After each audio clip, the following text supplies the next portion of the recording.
I want you to just look around for a second, wherever you are. Maybe there's a potted plant on your desk, or maybe you're walking past a bin of apples at the store.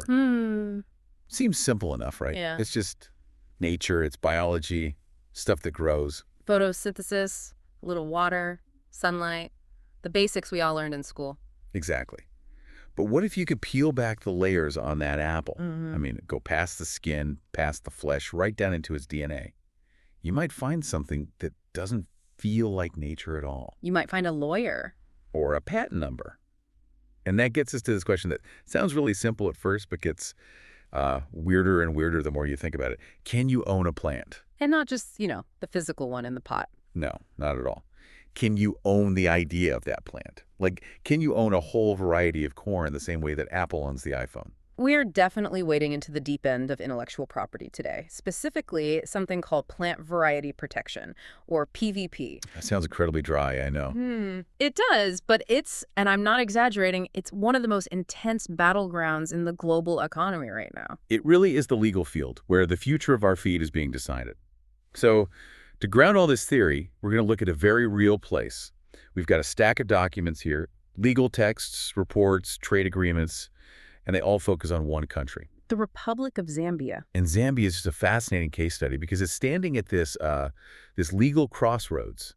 It's kind of caught in a vice grip between two massive opposing forces. It really is. So set the scene for us. What are these two forces? Well, on one side, you've got the juggernaut of industrial agriculture. Think, standardized super seeds, high-tech labs, and really strict IP laws designed to protect corporate investment. And on the other side? History. Millennia of tradition. You've got small-scale farmers who save seeds from their best crops. They swap them with their neighbors. Their survival depends on biodiversity. So our mission today is to decode some of this legal alphabet soup. You'll hear things like UPOV, TRIPS, and NDUS, and really understand how one specific law in Zambia, the Plant Breeders' Rights Act of 2007, is fighting to keep a very unique system alive. It's a classic David and Goliath story, just, with a lot more fine print. Okay, so let's start with the machinery of ownership itself. If you can own a plant, who gets to be the owner? Who counts as a breeder? The sources are interesting on this because the definition is actually surprisingly broad. Yeah. A breeder isn't just a scientist in a lab coat at some multinational. Right. It can be a farmer who notices, say, a really good pumpkin in their field and just decides to select seeds from it over a few years. And so the invitation to the party is open to everyone then? The invitation is. But the bouncer at the door, he's incredibly strict. And this gets to the core of why these laws even exist in the first place. Well, let me play devil's advocate for a second. Breeding is expensive, right? Yeah. If I spend 10 years and $1 million developing a tomato that doesn't get squished in a truck, and then I sell you a bag of my seeds, if you can just take the seeds from those tomatoes and sell them yourself, well, I've lost my entire investment. Exactly. That's what they call the free riding problem. So PVP laws are designed to grant a temporary monopoly, usually about 20 years, so the breeder can get their money back. It's meant to incentivize innovation. Makes total sense in a market economy. But you said the bouncer is strict. What does my unsquishable tomato have to do to get that protection? It has to meet what's called the NDUS criteria. NDUS. Okay, let's break that down. N is for? Novelty. Your variety has to be new. It can't have been sold commercially before. So that immediately disqualifies the heirloom tomatoes my grandma has been growing for 50 years. Right. Those are essentially in the public domain. Then D is for distinctness. It has to be clearly different from any other known variety. That makes sense. You can't just patent a red delicious apple and call it a slightly redder delicious. Precisely. Now, here's where it gets really tricky, especially for small farmers. This is where the law and biology start to clash. U is for uniformity. Uniformity.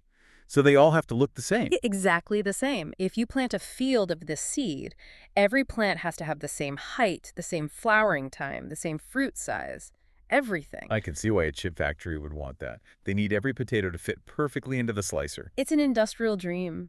But think about biology for a second. Think about, like, a natural meadow. Is a meadow uniform? No, it's a mess. A beautiful, healthy mess. A healthy mess. Nature thrives on heterogeneity, on diversity. Traditional crops have these slight genetic variations. It's a survival strategy, A new pest comes along or a heat wave hits, and the slightly different plants might survive. So by demanding uniformity to get a patent, The law is basically telling you to breed out the plant's own immune system. In a way, yeah. You're trading resilience for predictability. And the last letter, S, is for stability.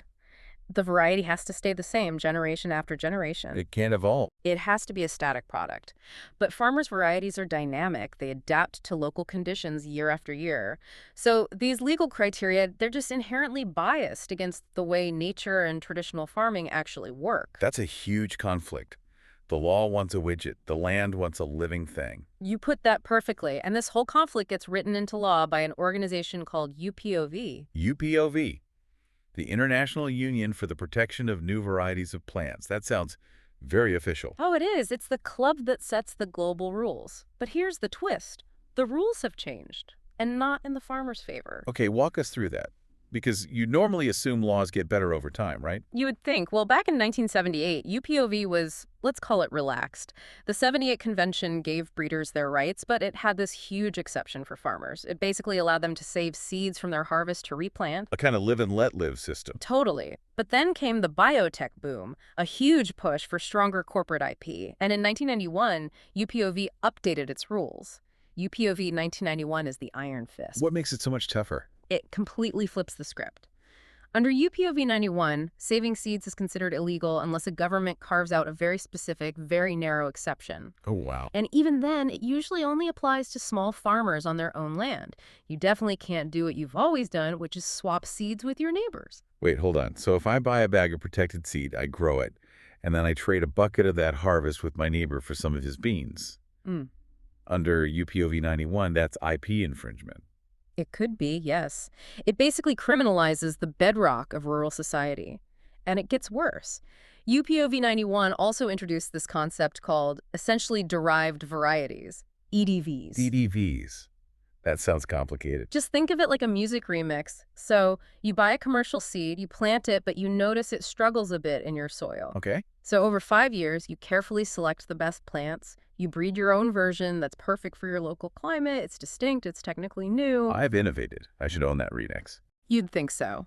Under the old rules, you might have. But under UPOV 91, no. Because your new plant is essentially derived from the corporate parent variety, the corporation still has rights over it. You can't sell your innovation without their permission and, probably paying them. That just kills local innovation. It basically turns farmers from breeders into just renters. That's the core criticism. It creates dependency. And here is the real trap.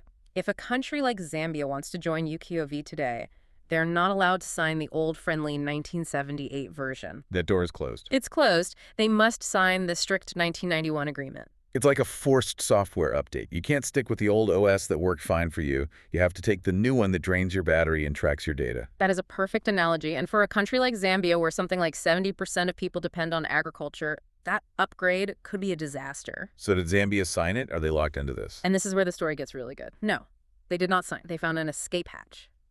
I love a good loophole. Where was it? In the World Trade Organization, of Yeah. all places. In something called the TRIPS Agreement. TRIPS. Trade-related aspects of intellectual property rights. That's the one. And deep inside it, there's Article 27.3b. It's a dense bit of text, but it says something crucial. It says all member countries must protect plant varieties. Okay, so you have to have laws. You have to have laws. But you don't have to use UPOV's laws. You can write your own. You can create what's called a sui generis system. Sui generis. I feel like I should know that from high school Latin. It just means of its own kind. Unique. Tailor-made. The WTO basically said, look, you have to wear a suit, but you don't have to buy the expensive off-the-rack designer brand. You can stitch together your own suit that actually fits you. And that is exactly what Zambia did with its Plant Breeders' Rights Act of 2007. That's it. And this act is just fascinating because it really tries to balance those two opposing forces we talked about, the corporate investors and the local farmers. Before we dig into the 2007 Act, I just want to clarify something from our notes so we don't get confused. Zambia has 2 laws in this space, right? Ah, yes, good distinction. There's an older law, Chapter 236, which is all about seed quality. That's run by an agency called the SCCI. Their job is just to make sure that if a bag says it's maize, it's actually maize and it's going to grow. So consumer protection. This bag contains seed, not gravel. Exactly, quality control. But the 2007 Act is all about ownership. And Zambia used that sui generis power to put in protections you would never, ever see in UPOV 1991. Okay, so let's use the groundnut example from the sources. This really painted a clear picture for me. It's a great one. So, okay, say you're a Zambian farmer. You buy a protected variety of groundnuts peanuts. You grow them, harvest is good. Mm-hmm. Under the Zambian 2007 Act, Section 8 is your best friend. It explicitly says you have the right to save that seed. Okay, so I don't have to go back and buy new seed next year if I can't afford it. Correct. But it goes even further. It says you can exchange that seed with your neighbors. You can even sell it as long as you're not, trying to package it and brand it and sell it on the formal market. And that's the sui generis difference. Yeah. UPOV 91 would have a huge problem with that exchange. A huge problem. But Zambia wrote it into their law. It protects the informal seed system, which is frankly how most of African agriculture actually works.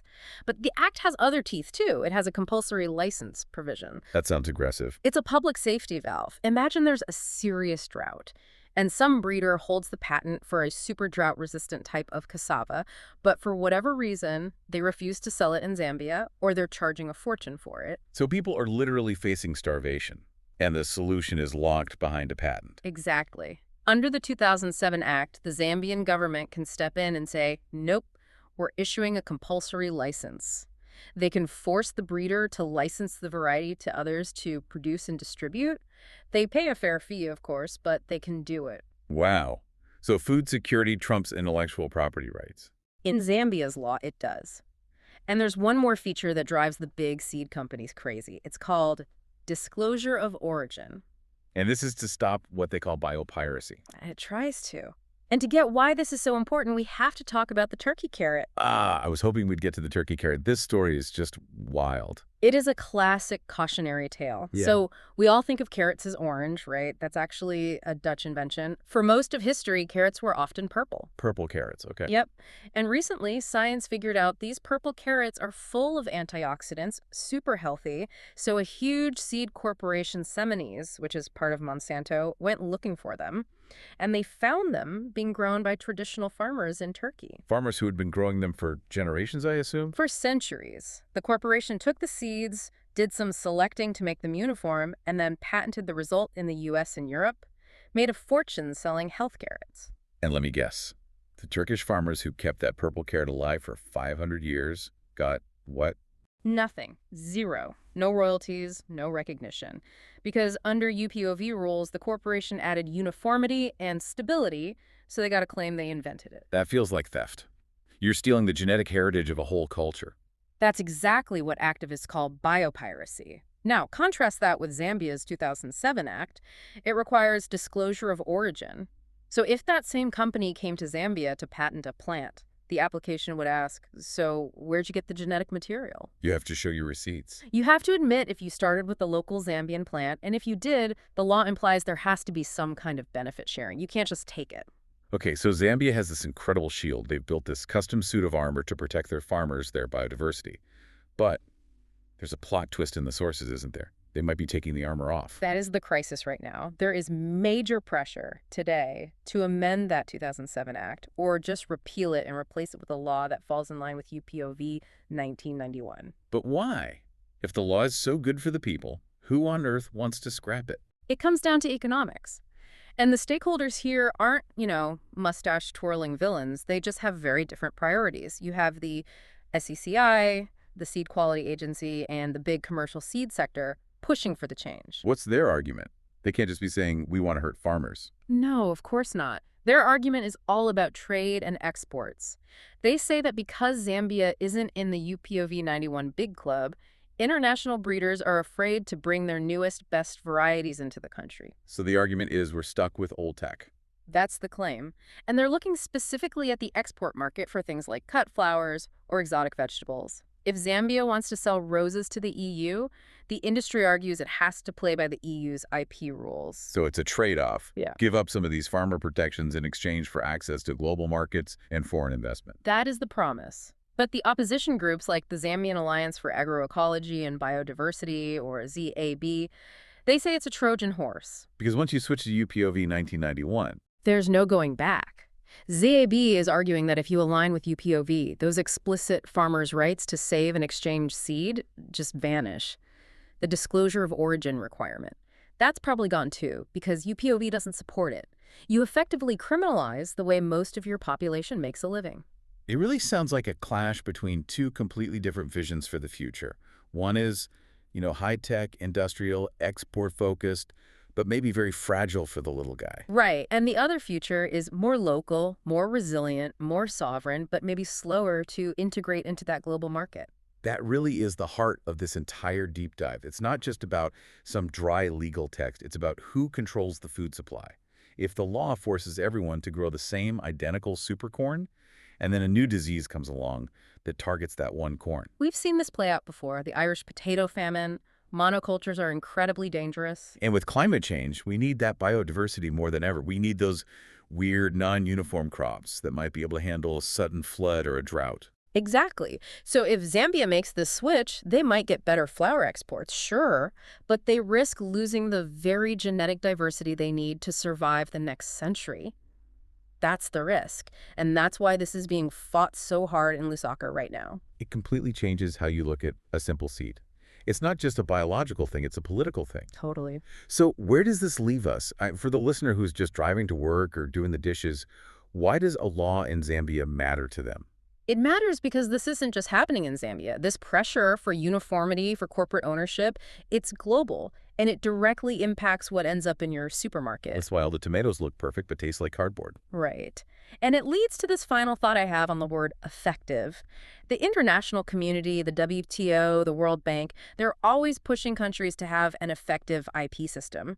But they define effective as efficient at collecting royalties for corporations. So effective just means the company gets paid. But shouldn't we be asking a different question? Shouldn't an effective system be one that ensures the people growing the food can actually afford to plant it? Shouldn't effective mean a system that protects the biodiversity that we all need to keep eating? That's a powerful way to frame it. Efficiency versus resilience. And right now, Zambia has a law that prioritizes resilience. Whether they get to keep it, that's the big question. Well, we will be watching very closely to see which path they choose. Thank you for guiding us through this legal jungle today. It was a pleasure. And thank you for listening to The Deep Dive. Next time you're at a farmer's market and you see a weird, lumpy, non-uniform vegetable, maybe buy it. You might just be supporting a rebel. Stay curious, and we'll catch you on the next one.